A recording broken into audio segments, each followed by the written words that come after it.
got a good one today. Let's go to the other side.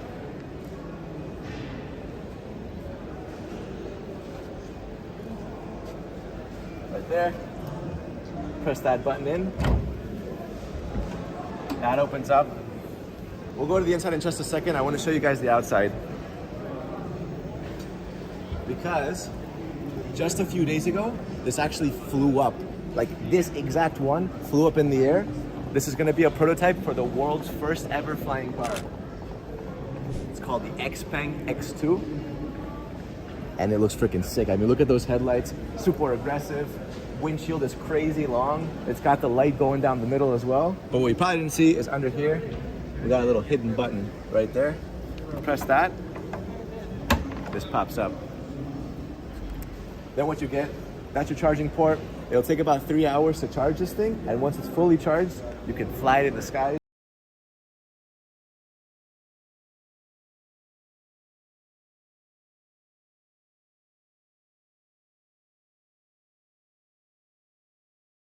This exposed kind of checkered carbon fiber. This entire vehicle is fully carbon fiber, but they have it exposed in only some areas like this, right? Everything else is painted. Here, you got green lights on the left side, and then you have red lights on the right side. That's basically to avoid any collisions in the air. So if you got like 10 people flying this, and you see someone else in the distance, it's important to understand which side the green is on to be able to avoid collision, right? It'll let other flyers know which direction you're flying in. Now that cars are flying, they also have to care about like the underside of it, right? Because it's gonna be flying over your head.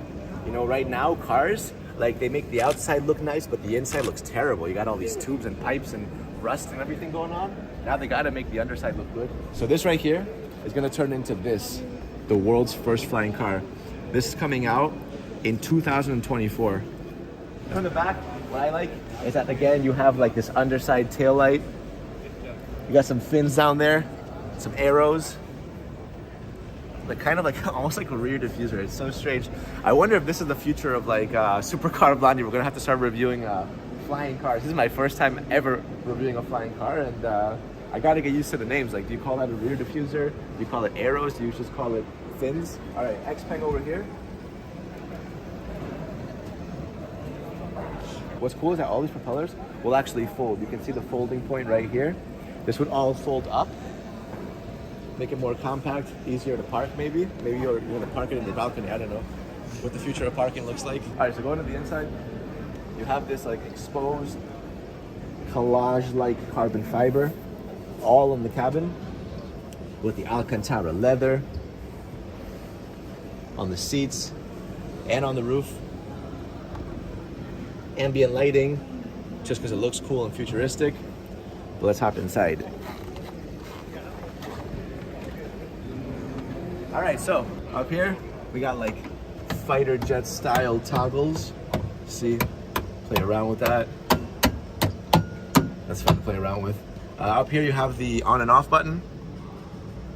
Do not press this while flying. Can you imagine? Up here you have a camera. Little selfie camera, which then can be activated when you press this button. Just press this button. There you go. You can wave to it. You got cameras on the inside, cameras on the outside. Kind of understand where you're at. And then why don't you jump inside? Jump inside. Go to the other side. Door handle's up here. Just pull that down. There it is. And we're in. This is crazy. I cannot imagine flying in the sky in like, I don't know, just like this, you know? It's so strange to not have any toggles, anything to move around, and you're just flying in like an automated flight.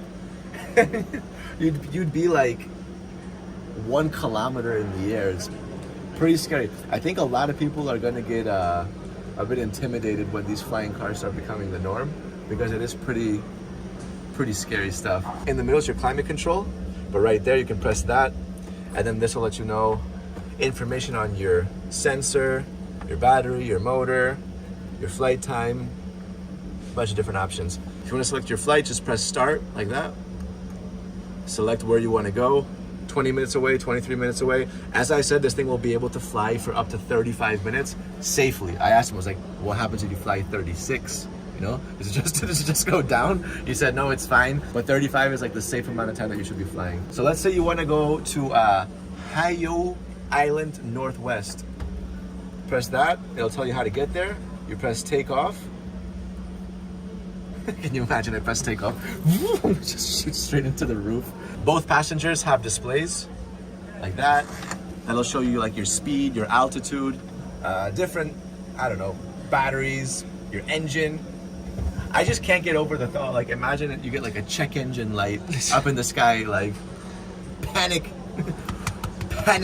like bro. I think the first, XPeng's first flying car is coming out in 2024, but I think it will take a bit more time for people to get used to the feeling of flying like something so personal. It's a bit intimidating. So what do you guys think? Would you buy it? I mean, when this thing comes out, or would you be a little bit worried? I don't know, man. The future is now. I mean, it's coming.